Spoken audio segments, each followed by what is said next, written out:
शहीद की जो मौत है वो कौम की हयात है, लहू जो है। आज 6 सितंबर यौम दिफा है और इस दिफा के लिए बहुत सारे वतन के जांबाज बेटों ने अपनी जान आफरीन के सुपुर्द की।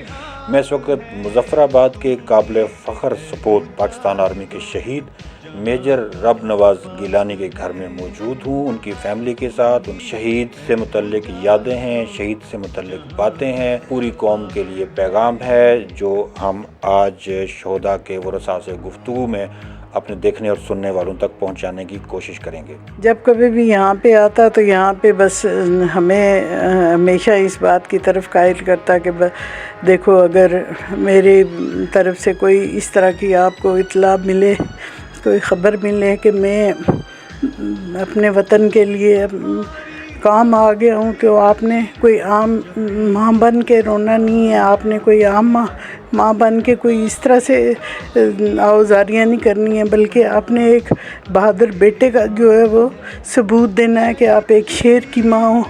आपने बाकी बच्चों को भी, बाकी माँओं को भी आपने ये सिखाना है कि फ़ौज में जाना जो है वो आपके बच्चों के लिए बहुत अच्छा है, बहुत बेहतरीन है, क्योंकि दफ़ा के लिए, वतन की दफ़ा के लिए काम करते हैं, दीन की हिफाजत के लिए काम करते हैं, अपने बॉर्डरों की हिफाजत करते हैं, तो वो हैं तो हम लोग भी सुकून से हैं।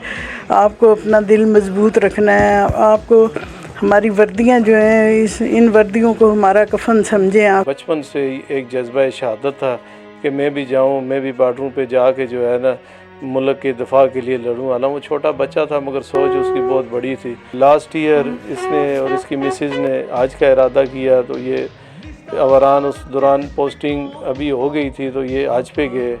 आज पे जाके इन्होंने माशाल्लाह उसके बाद इसने तो एक सबसे बड़ा काम किया, इसने दाढ़ी तो रखी हुई थी छोटी, मगर वो दाढ़ी को पक्का बड़ा कर दिया और दीन की तरफ की ज़्यादा रग़बत की तरफ चला गया। तो इसके ग्रुप में जो बंदे गए हुए थे साथ, वो बाद में जब इसकी शहादत के बाद यहाँ पे आए, उन्होंने हमें बताया मक्का शरीफ और मदीना शरीफ ये रो के ये दुआ करते, या अल्लाह मुझे शहादत की मौत नसीब हो। तो अल्लाह पाक ने इसकी वो दुआ कबूल कर ली और आज हमें पता चला कि वाकई उसका आज भी कबूल हो गया, उसकी दुआ भी कबूल हो गई, क्योंकि अल्लाह पाक ने उसे शहादत उसकी कबूल कर ली। एक मेरे अंकल हैं, तो उन्होंने कॉल करके उससे पूछा कि मैंने तुमसे एक दुआ मांगी थी, कही थी करने के लिए वहाँ हज पे, तो वो तूने की है? तो उसने कहा कि ताशे मामू आपको कुछ अरसे में पता चल जाएगा आपकी दुआ कबूल हुई है कि नहीं हुई। उन्होंने कहा वो कैसे? कहता है कि मैंने अपनी शहादत की दुआ मांगी है, अगर वो कबूल हो गई तो आप समझ जाना कि आपकी दुआ भी कबूल हो गई है, क्योंकि ये दो दुआएं मैंने एक साथ मांगी। तफसीर आजकल वो वहाँ पे अवरान में ऑपरेशंस के दौरान बैठ के उसने स्टार्ट की थी, तफसीरें पढ़ता था वो।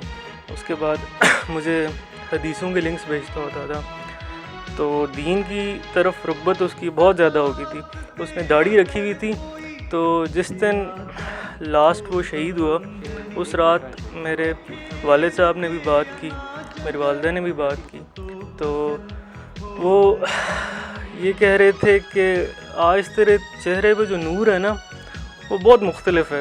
वो लग रहा है कि अभी जैसे तूने दाढ़ी भी अपनी मतलब फ़्रेश कॉम की हो, आपका चेहरा भी ऐसे चमक रहा है। तो बस वो वाले साहब को कहता है कि ये दाढ़ी रखी हुई है ना, तो ये बस उसका नूर है। एक फ़ख्र का मुकाम भी है कि वो इस मुल्क के लिए लड़ा, इस मुल्क के लिए हक़ की खातिर उसने अपनी जान दी। तो बस साथ साथ ये चीज़ आपको हौसला देती है कि उसने अल्लाह की खातिर अपनी जान दी है, हक़ की खातिर, इस मुल्क की खातिर जान दी है। तो ये चीज़ हमें गम के साथ एक फ़ख्र का बाइस भी बनती है। शहीद की जो मौत है वो कौम की हयात है। यकीनन मेजर रब नवाज गिलानी शहीद पाकिस्तान आर्मी के वो काबिल फ़ख्र सपूत हैं जिन पे पूरी कौम को नाज है। सुनो डिजिटल के लिए सईद और रहमान सिद्दीकी, मुजफ्फराबाद, आज़ाद कश्मीर। मुजाहिदो जहां